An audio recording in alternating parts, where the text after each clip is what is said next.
ગપ્પુ અને સાચું. બાળ દોસ્તો, અહીં આપેલા વાક્યોમાં કેટલાક ગપ્પા છે તો કેટલાક સાચા વાક્યો છે. તમારે જે વાક્ય ગપ્પુ હોય એને સાચું અને સાચું હોય એને ગપ્પુ બનાવી લખવાનું છે. પહેલું વાક્ય, ઉડતા ઉડતા બગલો થાકી ગયો તો પોતાની જ પાંખ પર સૂઈ ગયો. આ તો ગપ્પુ છે. એને સાચું વાક્ય બનાવી અને આપ્યું છે.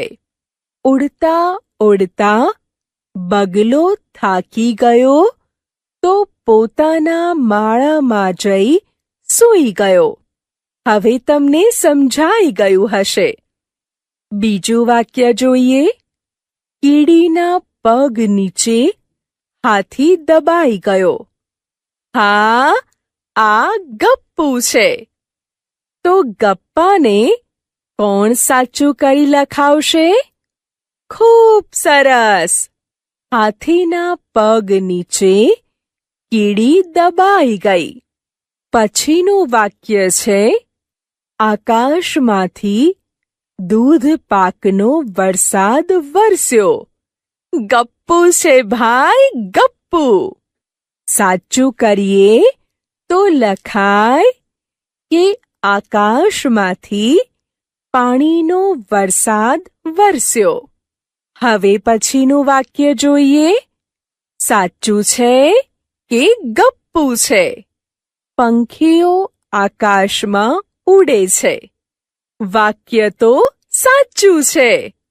એનું બનાવી દઈએ ગપ્પુ. પંખીઓ આકાશમાં ઊંઘે છે. બની ગયું ગપ્પુ. પાંચમું વાક્ય છે, ખિસકોલીએ મારું બિસ્કિટ લીધું. આ વાક્ય સાચું છે કે ગપ્પુ? સાચું છે. એનું બનાવીએ ગપ્પુ. મેં ખિસકોલીનું બિસ્કિટ લીધું.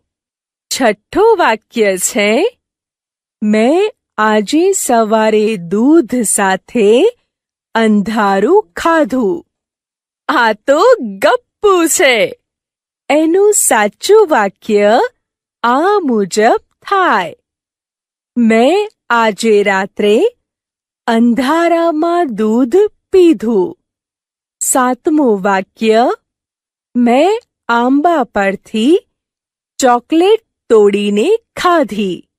આ ગપ્પાનું સાચું વાક્ય, મેં આંબા પરથી કેરી તોડીને ખાધી કરી શકાય. દોસ્તો, બાકી રહેલા વાક્યો વાંચો અને જે ગપ્પુ હોય એને સાચું અને સાચું હોય એને ગપ્પુ બનાવી લખો.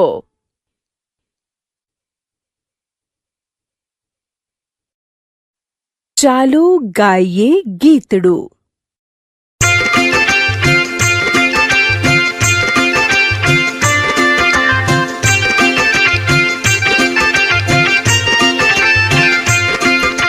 દોઢ ફૂટની દાઢીને 4 ફૂટની ચોટલી.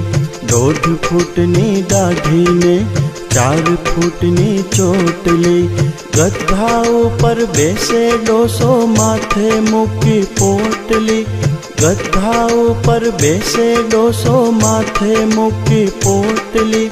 ઠસ ઠસ જાય, ફસ ફસ થાય. ચોટલીના ઝૂલામાં બેસી પંખી ગીતો ગાય. ચોટલીના ઝૂલામાં બેસી પંખી ગીતો ગાય. ચોટલી ઉડે ફરર ફર, ચોટલી ઉડે ફરર ફર. દાઢી ઉડે સરર સર, દાઢી ઉડે સરર સર. ગધાની પૂંછડી લાંબી લસ, ગધાની પૂંછડી લાંબી લસ. કાઢે ધ્રુજે થરર થસ, કાઢે ધ્રુજે થરર થસ. દોઢ ફૂટની દાઢીને 4 ફૂટની ચોટલી, દોઢ ફૂટની દાઢીને 4 ફૂટની ચોટલી. ગધા ઉપર બેસે ડોસો, માથે મૂકી પોટલી, ગધા ઉપર બેસે ડોસો, માથે મૂકી પોટલી. દોઢ ફૂટની દાઢીને 4 ફૂટની ચોટલી, દોઢ ફૂટની દાઢીને 4 ફૂટની ચોટલી. બંને બાજુ સરખો. બાળમિત્રો, તમે એવા શબ્દો વાંચ્યા કે સાંભળ્યા છે જેને સીધા વાંચો કે ઊંધા વાંચો તો પણ એના એ જ રહે, બદલાય નહીં.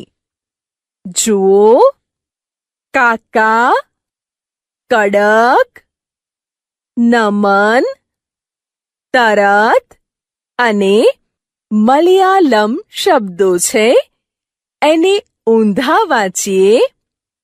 કાકા, કડક, નમન, તરત અને મલયાલમ. ઊંધા વાંચ્યા તો પણ એના એ જ વંચાયા. ચાલો આવા બીજા કેટલાક શબ્દો જોઈએ. મામા, સરસ, નયન, મલમ અને નવજીવન.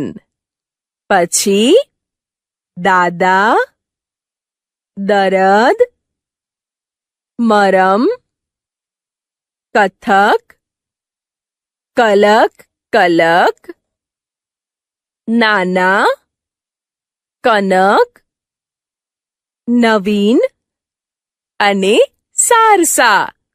છે ને કમાલ? દોસ્તો, આ શબ્દો અને આવા બીજા 5 શબ્દો મેળવીને તમારી નોટબુકમાં લખો.